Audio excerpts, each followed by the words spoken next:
Бисмилля. Алхамдулилля. Вассалату вассалям аля расулилля.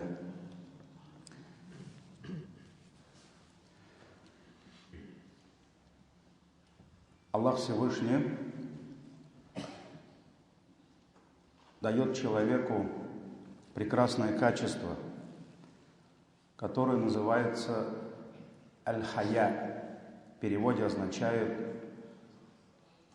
стыд, стыдливость. Можно даже переводить как совесть.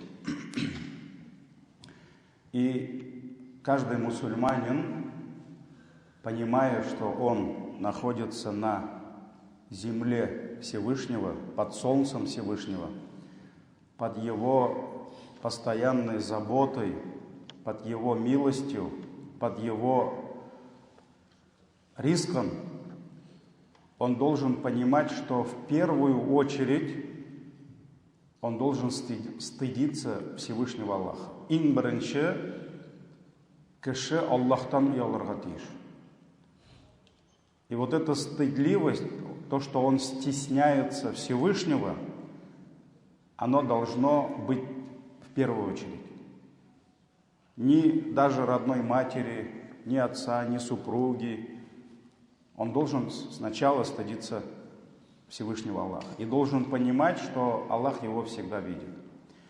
И посланник Аллаха, саллаллаху алейхи вассалям, оставил нам много назиданий, насихатов, которые касаются этого прекрасного качества – стеснительность.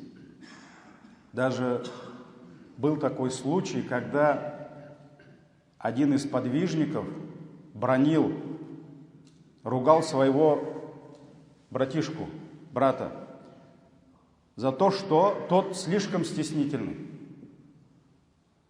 Вот у нас тоже иногда бывает в жизни, кто-то кого-то ругает, или там, может быть, сына ругает за то, что он, может быть, не самый смелый, робкий, храбрости ему не хватает. И вот он его ругает: «Син артык ялчан», ты слишком стеснительный.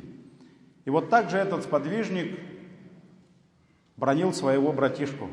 И мимо проходил пророк, саллаллаху алейхи вассалям, и, услышав эти слова, он сказал ему: не упрекай его за это.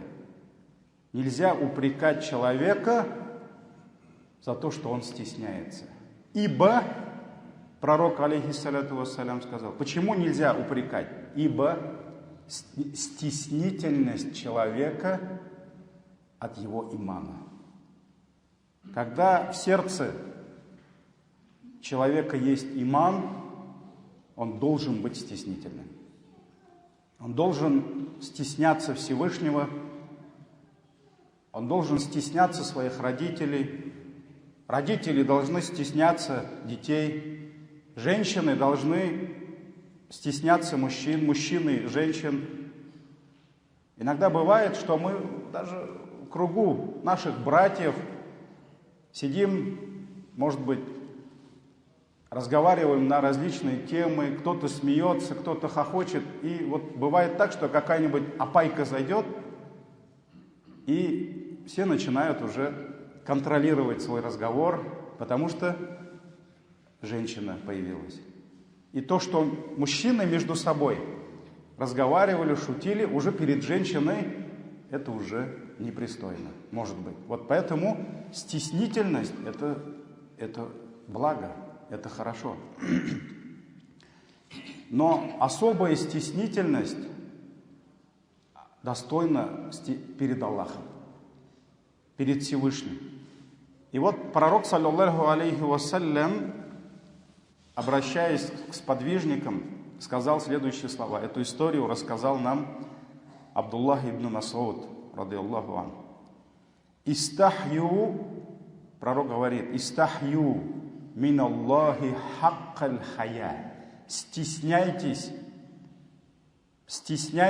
Аллаха хаккаль хая, истинным стеснением. Аллахадан шын ұялу білән ұялығыз. Не просто так. Ты стесняешься Аллаху? Да, конечно. Нет.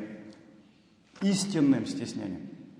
И тогда кто-то из людей сказал: да, конечно, мы стесняемся Аллаха. Без Аллахтан ялабыз. И тогда пророк дал им понять, что речь идет о другом, о другой стеснительности. Не просто так. Сен Аллахтан яласың, яламын да нешек ялмайсың. Нет.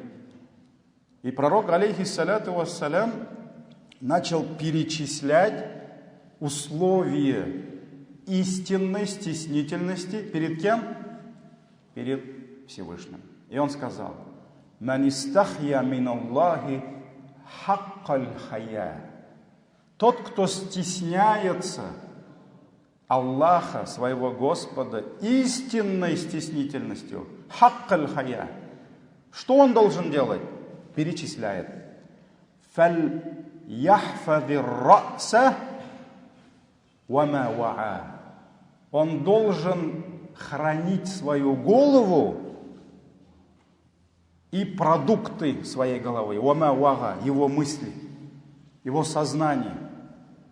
Самое первое условие стеснительности перед Аллахом: человек должен хранить свою голову и то, что содержит голова. Ученые, которые объяснили нам смысл этого хадиса, сказали, что здесь речь идет о голове и всех органах, которые находятся у нас на голове. То есть, в первую очередь, конечно, это сознание, потому что глаза – это монитор. Это монитор. Глаза – это камера, которую наводит что? Сознание человека. Поэтому в первую очередь нужно навести порядок в сознании человека, разум.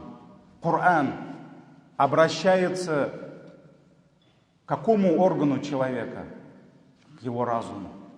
И говорит: «Афаля тағқилун». Неужели вы не уразумеете? Неужели вы не подумаете? То есть Аллах всегда общается с нашим не с руками, не с ногами нашими. Руки, ноги, глаза – это солдаты.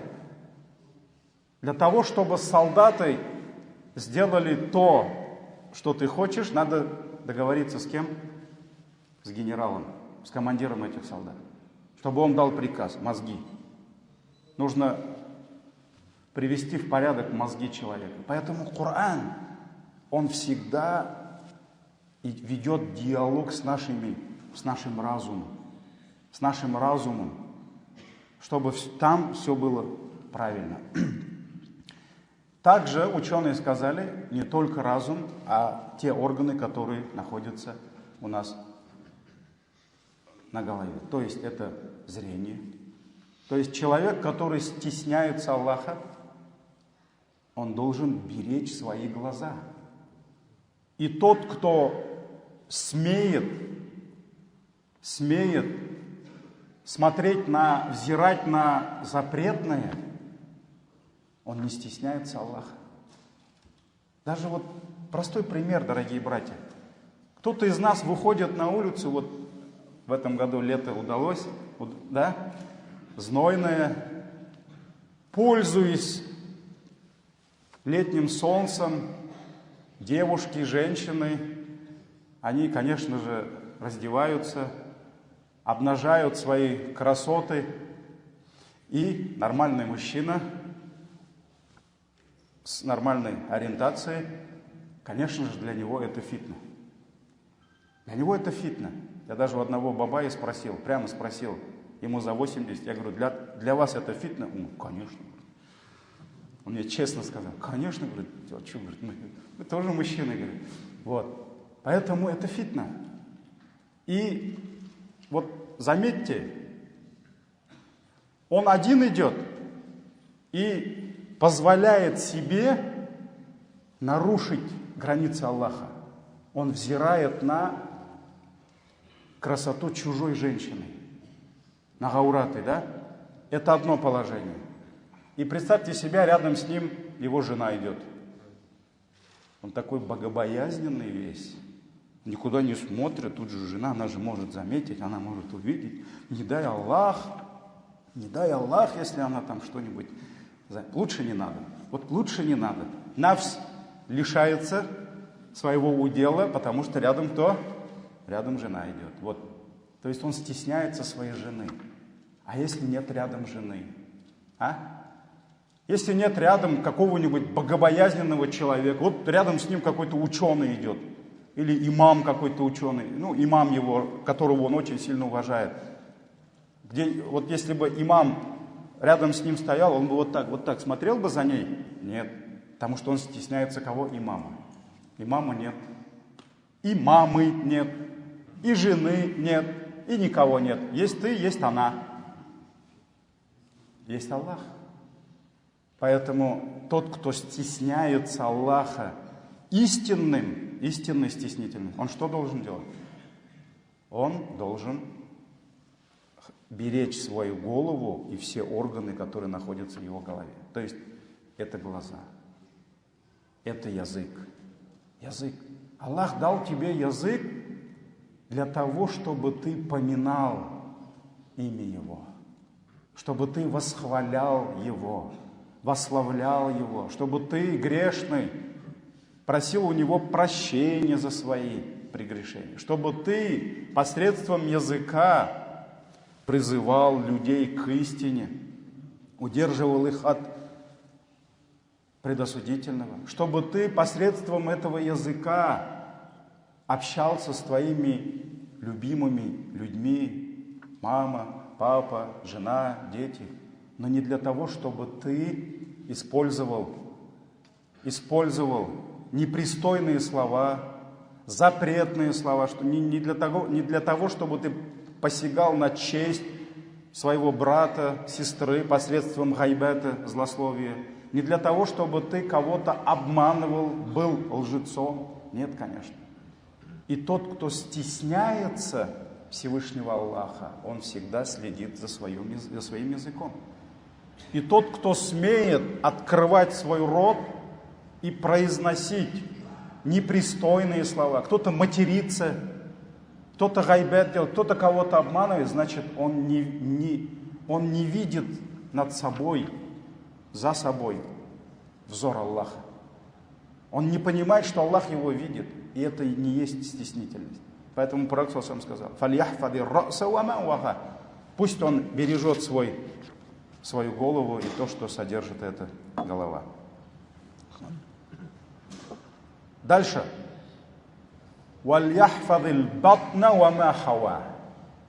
Тот, кто стесняется Аллаха истинной стеснительностью, пусть хранит свой живот и то, чем он его заполняет. Живот, чрево, чревоугодие – это испытание от Аллаха. Живот, ему всегда хочется поесть, попить, так ведь? И в первую очередь, потакая своему нефсу, человек не должен нарушать границы Аллаха. То есть его еда должна быть халяльной. Человек, который смеет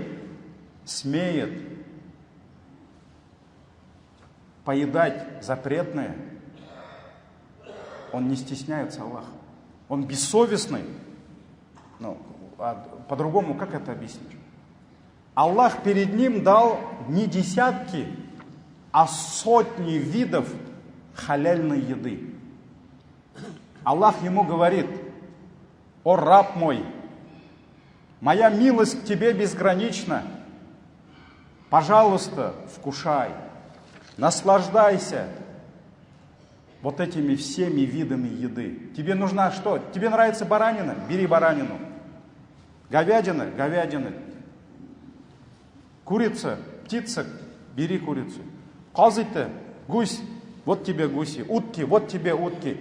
Не хватает тебе? Вот тебе индейка. Вот тебе дичь лесная. Все. Рыба. Каких только видов нет. Бери, все халяль. А вот нет ему свинину охота. Вот он бедный, несчастный, живет и страдает. Вот некоторые так думают про нас. Мы мусульмане, мы просто страдаем, просто у нас солнца нет в жизни, счастья нет, потому что мы, бедные, свинину не можем есть. Да? Вот кто-то так думает. Альхамдулилля. Альхамдулилля. Аллах Тааля дал нам сотни видов прекрасной еды, мяса, растения, ягоды, зелень, все наше, все халяль, кроме как вот это харам. Так, где еще? Очки надо одеть, чтобы найти это все. А, вот это еще харам, а вот это харам, да и все халяль. Вот нам обязательно нужно надеть очки, которые только харамы видят. Все халяль он не видит, сотни халяли не видит. Это как дома. Жена или муж друг друге, столько достоинств они не видят, а вот это одно недостоинство они вот это только видят. Вот то же самое. Аллах нам столько дает, а мы не видим. Поэтому пусть Он хранит свой живот, свое чрево и то, чем Он заполняет. Дальше. Тот, кто стесняется Аллаха, валь-ядкуриль маут, он всегда должен помнить свою смерть. Дорогие братья, никто не знает, когда он покинет эту землю. Никто не знает, когда к нему без стука, без разрешения, если надо, в спальню к твоей жене, рядом жена твоя, непокрытая, вот он придет и заберет твою душу, ангел смерти. Он никогда не спрашивает разрешения. С ним никто еще никогда не договаривался. Поэтому мусульманин, он знает. Мы не знаем, когда мы покинем, когда будет встреча, но она будет обязательно. Поэтому Пророк ﷺ сказал, всегда вспоминайте разрушительницу всех наслаждений. Машаллах, вот прекрасная у тебя жизнь, машина, жена, дети, работа, карьерный рост, все у тебя хорошо. Но пришло время все это оставить. Ангел смерти пришел, ты же ему не скажешь, да я вот только машину купил, столько копил, только вот у меня в семье все хорошо. Нет, извини. Все. Инна аджаль Аллахи да джа'аля юаха. Поэтому он всегда должен поминать смерть вальбиля. И вот это тление, то есть истление в могиле. Он должен понимать, что он когда-нибудь окажется там, и он истлеет. Он превратится в прах, в землю. И какой бы девушка красивой ни была, ее красота в конце до концов останется для кого? Для червей и других насекомых в могиле. Поэтому он должен... «Ваман арадаль ахира». И тот, кто стремится к вечной жизни, тарака зинаталь хаяти дунья. Ему придется оставить многие земные наслаждения. Да. Жить ради этих наслаждений, только для этого. Жить для того, чтобы попробовать все, там, не знаю, автомобили, пожить в лучших домах, побыть в лучших странах, в лучших там морях, искупаться, это не смысл жизни. Поэтому человек, который стремится к вечной жизни, ему где-то придется оставить земные наслаждения. فَمَنْ فَعَلَ ذَلِكَ. И тот, кто поступил так, вот как перечислил пророк, саллаллаху алейхи вассалям, да? فَقَدْ اسْتَحْيَا مِنَ اللَّهِ حَقَّ الْحَيَاءِ. Вот этот человек, он на самом деле постеснялся Всевышнего Аллаха настоящим стеснением. Этот хадис передали имам Ахмад, имам Ат-Тирмизи, имам Аль-Хаким, Аль-Байхаки и другие. Поэтому дай Аллах, чтобы мы стеснялись Всевышнего Аллаха, стеснялись Его пророка, стеснялись наших братьев, сестер, родителей, супруг, детей, и чтобы Аллах не лишал нас этого прекрасного качества. Субханак Аллахумма бихамдик, ашхаду ан ла иляха илля ант, астагфирука ва атубу илейк.